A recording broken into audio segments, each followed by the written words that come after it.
Hello students, I'm Dr. Himanshu Kanpal, Assistant Professor English, Government MS College for Women, Bikaner.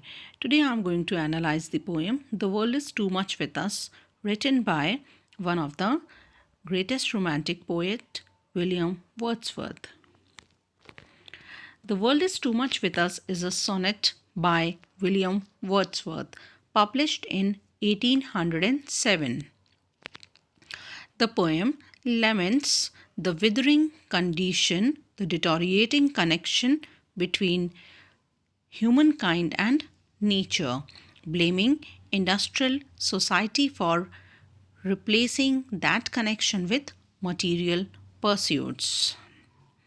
Wordsworth wrote the poem during the first industrial revolution, a period of technological and mechanical innovation spanning the mid 18th to early 19th centuries that thoroughly transformed British life. William Wordsworth was pained to see the condition of people during his time. It was the time of first industrial revolution, and what happened at that time, that instead of leading a simple life, people started running towards the materialistic pursuits. The poem presents Wordsworth's discontent. He was dissatisfied over the loss of nature caused by the rat race of mankind for material comforts. Everywhere it can be seen that people, they are losing patience, they are losing simplicity, they are cutting their connection with nature for materialistic comforts or worldly comforts. He claims that the materialistic approach of mankind has transformed human beings into senseless individual, because now he felt at the time that people are not able to judge between what is good and bad, what is positive and negative. He further adds that humans do not realize their loss as they are obsessed with money, power, and possessions and fail to perceive beauty in nature.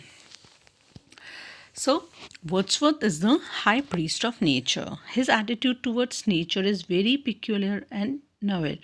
The poetry of nature reaches its high water mark in him.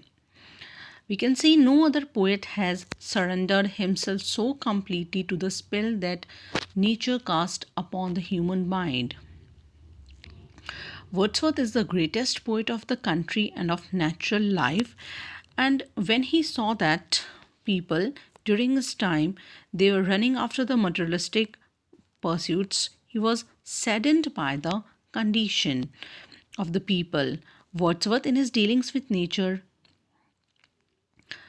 portrays nature with loving care and precision of an artist, but also perceives a spirit that informs nature.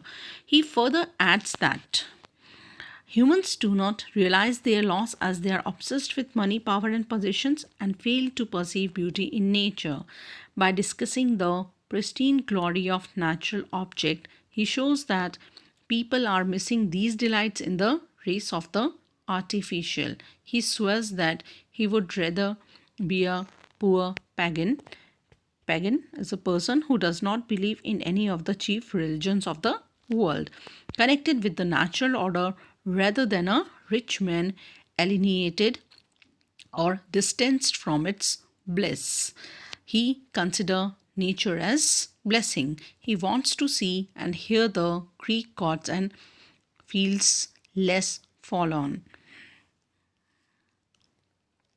So, in this poem, the speaker begins, "The world is too much with us," with the term "the world."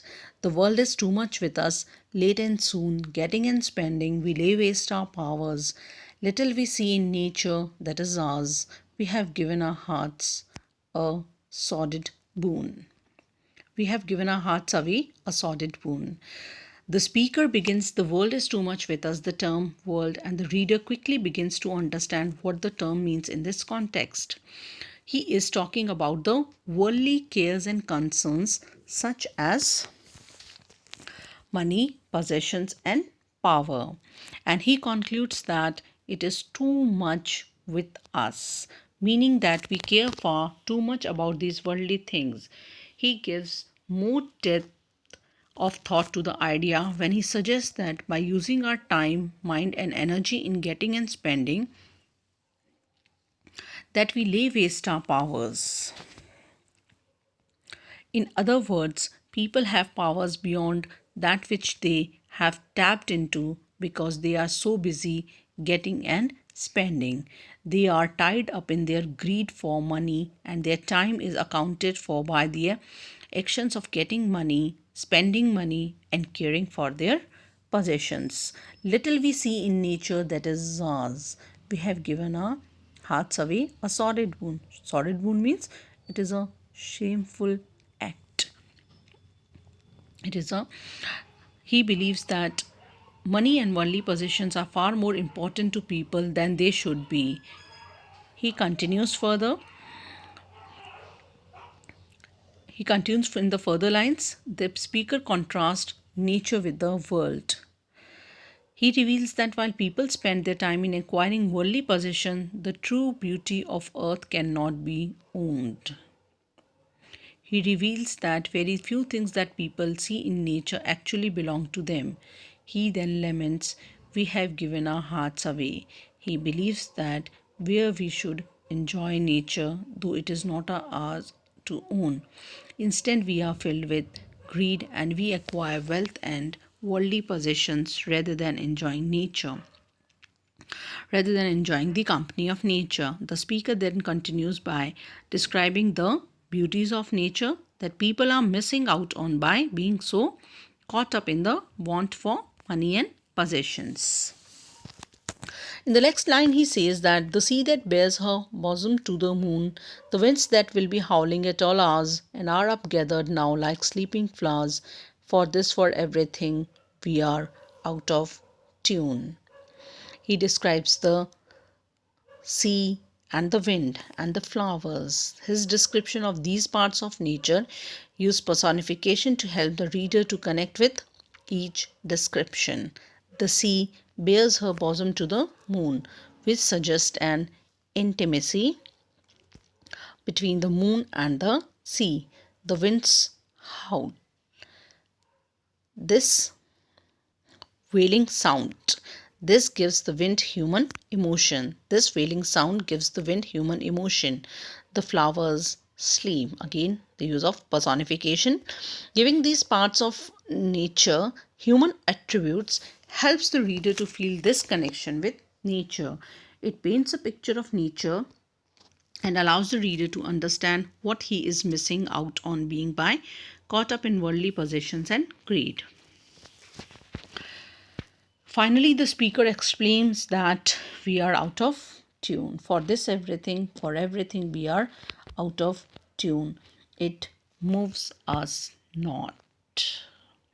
The beautiful aspects of nature moves us not because we are so caught up in worldly wealth. Here the speaker swears an oath that he would hear the speakers in the next lines. The speaker says that, "Great God, I'd rather be a pagan, suckle in a creed outworn." He would rather be a poor pagan than be so distracted by worldly wealth so as to render himself unable to enjoy the true beauties of God. Great God. I'd rather be a pagan suckled to feed in a creed outworn. Creed outworn, it means I would like to be outdated in my beliefs. But he feels that if he could be a pagan, one pagan is a person who does not believe in any of the chief religions of the world, he would be happily enjoy the beauties of nature and would not connect himself to anything that is related to worldly life. He appeals to God and even exclaims that he would rather be a pagan than out to be out of touch with nature. Further the speaker says that so might I standing on this pleasantly on this grassy land have glimpses that would make me less forlorn, have sight of Proteus rising from the sea, or hear old Triton blow his reed horn. These are the Proteus and the Triton. These are the two characters he's talking about from taken from Greek mythology. Proteus is the prophetic man of the sea, son of Oceanus and Tethys. Triton is son of Poseidon and Amphitrite, half man, half fish. He sounded his conch shell to claim the stormy waves. He would he would have glimpses in the final lines. The speaker reveals that if he were a poor pagan, he would have glimpses of nature that would give him joy and hope, or at least make him feel less forlorn. He would rather be poor and helpless and connected with nature than rich and powerful and alienated from it. In the final two lines, he refers to two pagan gods that is taken from Greek mythology. Proteus was thought to be able to tell the future, though he avoided doing so if he could. The speaker implies that had he been a pagan, perhaps he could imagine being in touch with Proteus, or at least catching a glimpse of him as he stares out across the sea. Triton was the pagan god that was said to be able to calm the waves of the sea. This implies that the speaker looks out at the sea, enjoying nature long enough to see Triton and Proteus. The speaker referred to these two pagan gods after he first appeals to God and swears that he would rather be a pagan than alienated from nature. Thus, his love for nature was boundless. He holds early communion with the power that pervades and transcends nature. His knowledge of nature was unlimited. His descriptions of nature was very graphic and accurate and minute. In fact, he got the keenest eye of all the modern poets for what is deep and essential in nature. All these qualities led him to think that nature is the embodiment of divine spirit, which is the fundamental principle of his natural philosophy.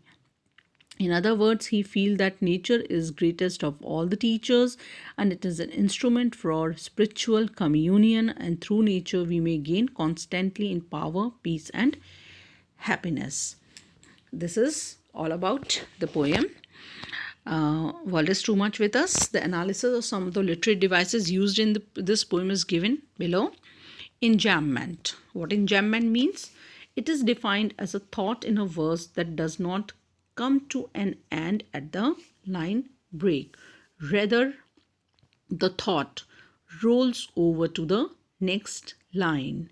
Great God, I'd rather be a pagan suckled in a creed outworn. This is an example of enjambment or run on lines. Second thing is personification. Personification is giving human quality to inanimate objects. Personification is to attribute human characteristics or qualities to non-human or even inanimate object. The poet has used personification at several places in the poem, such as sea that bears her bosom to the moon, the winds that will be howling, and sleeping flowers. All these expressions make nature possess human qualities like yearning for love. Sea that bears her bosom to the moon.